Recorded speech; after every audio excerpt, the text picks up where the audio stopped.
Bonjour à toutes et à tous, je suis ravi de vous retrouver aujourd'hui pour parler comics, mais également bande dessinée. Granville, effectivement, s'intègre à la fois dans les comics, la bande dessinée. C'est du comics anglais, c'est écrit par Brian Talbot. Vous avez déjà des vidéos sur les deux tomes qui étaient sortis précédemment chez Delirium. Là, on est sur le tome 3.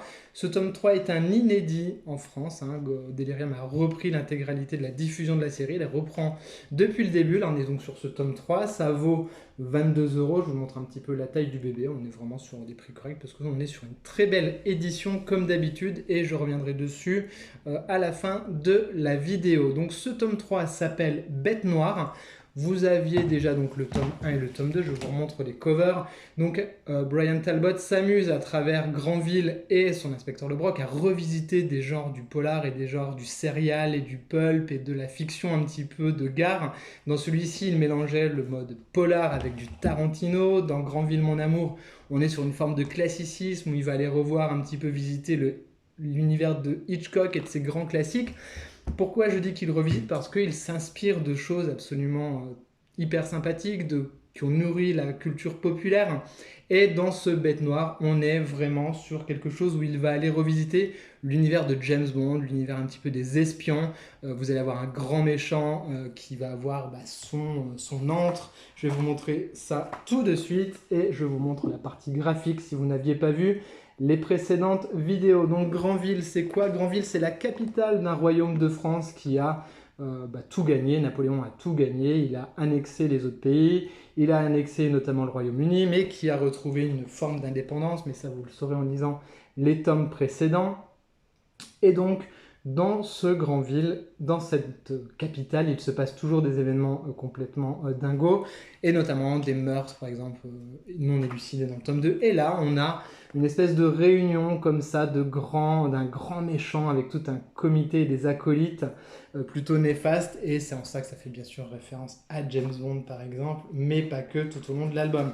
Brian Talbot est quelqu'un également qui est un érudit de culture et de dessin. Il aime vraiment tout ce qui est forme narrative, on va dire visuelle, et donc il a tendance à parsemer ses récits comme ça de plein de références à la fois à des choses de la culture pop, de la bande dessinée par exemple, euh, mais pas que. Et là, dans cet épisode-là, il y a des meurtres sur des peintres. Donc je vous laisse imaginer un petit peu tout ce que ça va pouvoir donner d'intelligence. Granville, si vous ne connaissez pas la série, si vous aimez Black Sad, eh bien vous pouvez foncer parce que vous allez adorer. On est dans un univers anthropomorphique, à la fois avec des créatures animales qui vont être les personnages principaux, mais il y a des humains et je vous laisse découvrir également le sel de tout ça parce que ça devient particulièrement intéressant, mais également dans un univers à la fois steampunk. Alors les touches de steampunk sont légères, elles viennent agrémenter l'univers, elles viennent pas l'alourdir, je trouve. En tout cas, moi, c'est quelque chose qui me plaît, c'est pas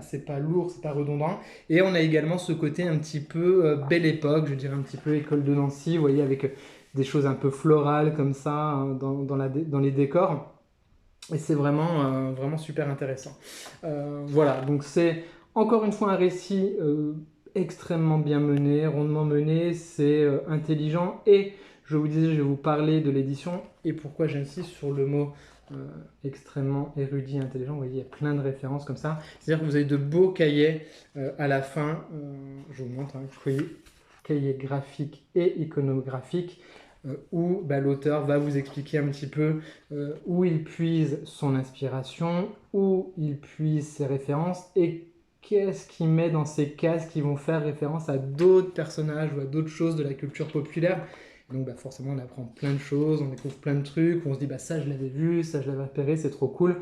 Donc voilà, le fameux ceci est une pipe ou ceci n'est pas une pipe, eh bien je vous laisse le découvrir un petit peu comment ça va être amené dans la BD et c'est ça qui est vraiment super marrant, super agréable. Franchement pour moi Granville c'est une des séries à découvrir cette année, notamment essayer le tome 1 qui est vraiment bourré d'action, qui fait hommage un petit peu à Tarantino parce que pour moi ça a été un très très gros coup de cœur. Je sais que la série, on la voit pas beaucoup passer sur les réseaux sociaux et c'est bien dommage. Alors je sais que les lecteurs qui sont allés sur le titre en sont ravis et ont adoré et n'ont qu'une envie, c'est de poursuivre. Moi pareil, j'ai envie de découvrir les deux prochains tomes, sachant qu'ils sont en plus inédits en France. Donc voilà, dites-moi en commentaire si vous avez essayé Granville, si c'est un titre qui peut vous convaincre et vous plaire. En tout cas, vraiment, laissez-vous au moins tenter par le tome 1, sachant que chaque tome peut se lire indépendamment les uns des autres, parce que les histoires sont complètes à chaque fois. Mais bien entendu, il y a un fil quand même conducteur sur certaines histoires d'amour de l'inspecteur Lebrock, sur certains personnages voilà, qu'on entend parler, qui reviennent, machin.